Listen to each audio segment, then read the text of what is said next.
There, my name is Alex Paterson, and I'm Senior Director of Strategy and Parliamentary Affairs with Canadians for Justice and Peace in the Middle East. CJPME is Canada's premier advocacy organization dedicated almost exclusively to fighting for Palestinian human rights globally and in Canada.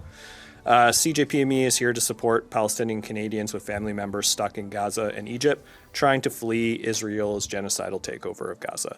A few months ago, I was a lead author on a report called Intended to Fail: Systemic Anti-Palestinian Racism in Canada's TRV Program.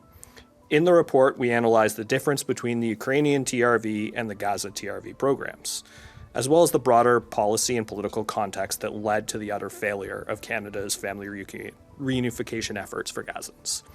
We found, in our view, that Canada intentionally designed the Gaza TRV to be considerably more restrictive than all previous TRV programs. This was a political decision that came directly from the immigration minister's office on supposed security grounds. But let's be real, security grounds in this case is a code word for racism.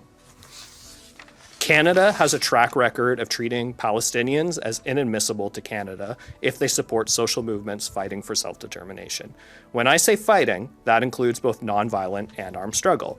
That's because Canada's migration laws penalize Palestinians who are actively involved in resisting occupation and organizing for self-determination, even if it's nonviolent, despite self-determination being a peremptory norm under international law.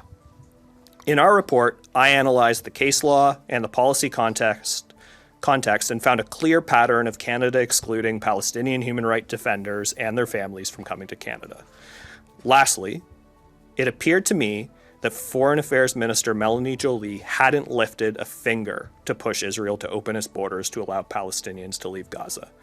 Israel has occupied the Philadelphia corridor, breaking its peace treaty with Egypt, and cut off all routes of escape from Gaza for Palestinians. Melanie Joly has allowed Israel to do this with impunity.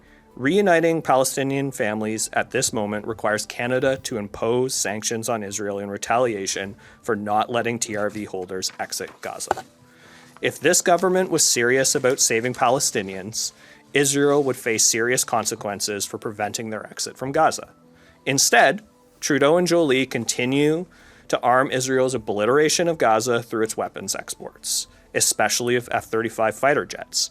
This shows me that this government is an ally to genocide rather than a human rights defender, focused on living up to its international obligations under international law. That's why I'm here today representing CJPME, and that's why we're all here today calling on the government to change course and live up to Canada's potential and promise of human rights for all. They should reunite Gazan families now. We will now take questions.